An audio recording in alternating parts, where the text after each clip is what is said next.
Bonjour.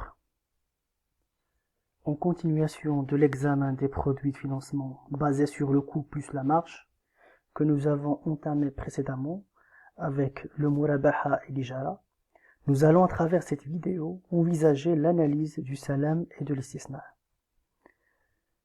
Voyons tout d'abord le salam dont les caractéristiques techniques et les modalités de sa présentation à la clientèle ont été prévues depuis 2017 en vertu de la circulaire 1W17, c'est-à-dire avec les autres produits de financement participatif, à l'exception de l'istisna dont les contours juridiques n'ont été cernés qu'en 2019 en vertu de la circulaire 2W19. Ceci dit, l'étude du contrat salam nécessite que soit cernée sa définition dans un premier temps, puis examiner les conditions requises pour sa validité dans un deuxième temps. Appelé également salaf, le contrat de salam désigne une vente à terme, dans laquelle le paiement se fait au comptant, c'est-à-dire immédiatement, alors que la livraison se fera dans le futur ou ultérieurement. En d'autres termes, le salam est une vente à terme, mais à paiement anticipé. Constituant une exception au principe du droit musulman, selon lequel est interdite toute transaction commerciale dont l'objet est inexistant au moment de sa conclusion, la vente salam a été autorisée par le prophète dans le hadith qui dit « Celui qui fait le salam, qu'il le fasse pour un volume connu, pour un poids connu et jusqu'à une échéance fixée. » Le droit marocain, pour sa part, a prévu également ce contrat, qu'il définit à l'article 58 de la loi 103/12. Cette définition qui a été reprise par l'article 54 de la circulaire 1W17.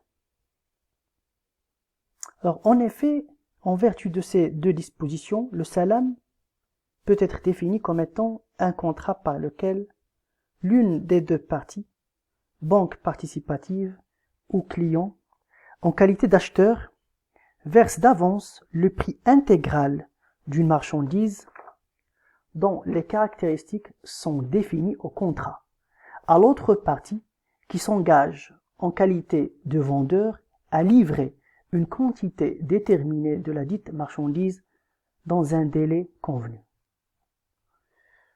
En pratique, le salam présente l'avantage de permettre à la banque d'avancer directement des fonds à son client, en se positionnant en tant qu'acheteur vis-à-vis de lui, et en lui accordant un délai pour la livraison des marchandises achetées. Ce type de financement offre ainsi de plus grandes opportunités et donne une plus grande souplesse à l'intervention de la banque tout en préservant les préceptes de la charia. Et si le salam s'accorde très bien avec le domaine de l'agriculture, il se présente également comme un moyen approprié de financement dans des types d'activités économiques autres que l'agriculture, comme l'artisanat, l'import-export, le secteur de distribution, et ainsi de suite.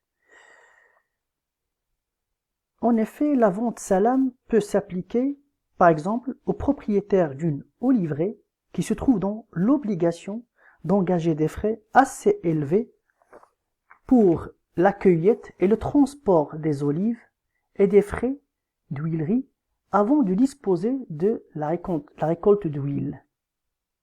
Cette vente peut également être utilisée pour financer les besoins en trésorerie d'une société. La banque participative paie ainsi l'intégralité du prix de l'actif à l'avance pour une date de livraison différée. De surcroît, le salam pourrait éventuellement remplacer l'escompte commercial. Ainsi, les effets en possession du client seraient pris à titre de garantie de financement salam que la banque pourrait lui consentir. En comparaison aux pratiques des banques conventionnelles, le salam peut se substituer aux formes de crédit à court terme comme les facilités de caisse, les découvertes de campagne et les avances sur marchandises. Mais pour que le salam soit valable, il doit remplir un certain nombre de conditions fixées par la circulaire sus-mentionnée. En effet, le contrat salam doit préciser les caractéristiques de la marchandise, notamment le genre, la marque, la quantité, la qualité, la date et les modalités de sa livraison. Il ne peut pas en revanche avoir pour objet une marchandise précise ou qui n'a pas d'équivalent. De même, l'objet ne doit pas être monétaire, mais il peut être de l'or ou de l'argent lorsque le prix soit d'une nature différente. Dans le cas où la livraison de la marchandise n'est pas possible à la date fixée dans le contrat, l'article 64 de la circulaire reconnaît au vendeur la faculté, après accord bien sûr de l'acheteur, de reporter la date de livraison sans révision du prix ou augmentation de sa quantité. Et pour se prémunir contre le risque de défaut de livraison par le vendeur, la banque est autorisée à se couvrir de garanties comme le gage, la caution ou toute autre garantie prévue par la législation en vigueur, et ce en vertu de l'article 62 de la circulaire. En cas d'indisponibilité de la marchandise, soit totalement, soit partiellement, l'acheteur a le choix, conformément à l'article 66 de la circulaire, entre l'octroi d'un délai raisonnable ou la résiliation du contrat avec récupération du prix. Mais le contrat salam peut prévoir, en application des dispositions de l'article 67 de la circulaire, qu'en cas de retard de livraison sans motif valable, l'acheteur serait en droit de récupérer le prix avancé avec la possibilité également de réclamer des dommages et intérêts. Et afin de ne pas prendre en charge la commercialisation de la marchandise dans le cadre d'un contrat salam, l'article 69 de la circulaire reconnaît à la banque, en qualité d'acheteur bien sûr, la faculté de donner mandat au vendeur pour procéder à la revente de la dite marchandise à la date de livraison. Il peut également, c'est-à-dire la banque, peut également vendre la marchandise avant qu'elle ne lui soit remise.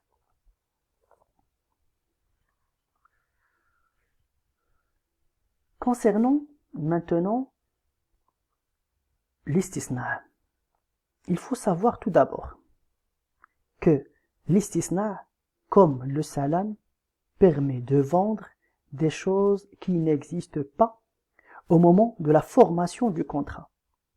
Ceci dit, les deux sont des exceptions à la règle de l'existence du bien objet de la vente en droit musulman.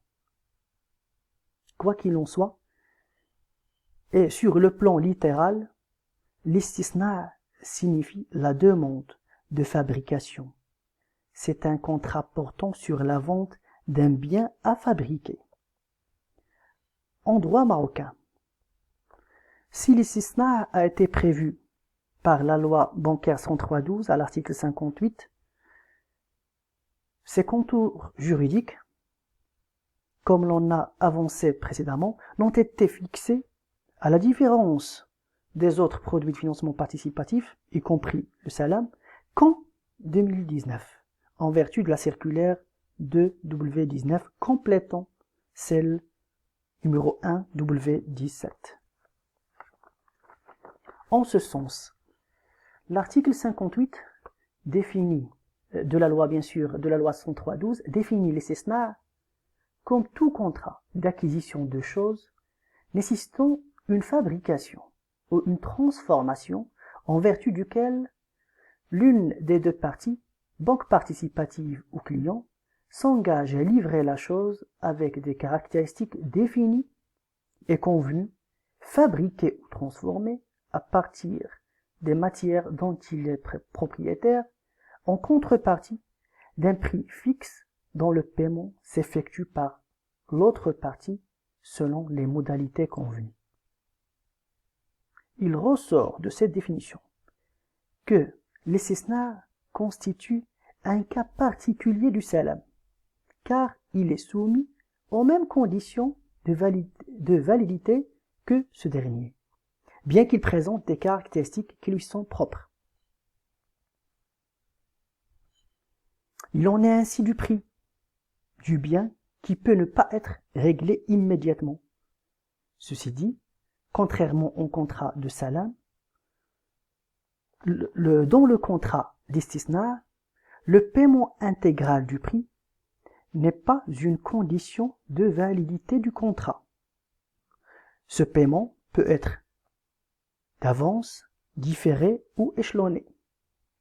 Cette souplesse dans la prise en compte du prix dans le contrat d'istisna peut se justifier par le caractère dérogatoire de la règle qui interdit la vente d'une chose qui n'existait pas au moment de la formation du contrat.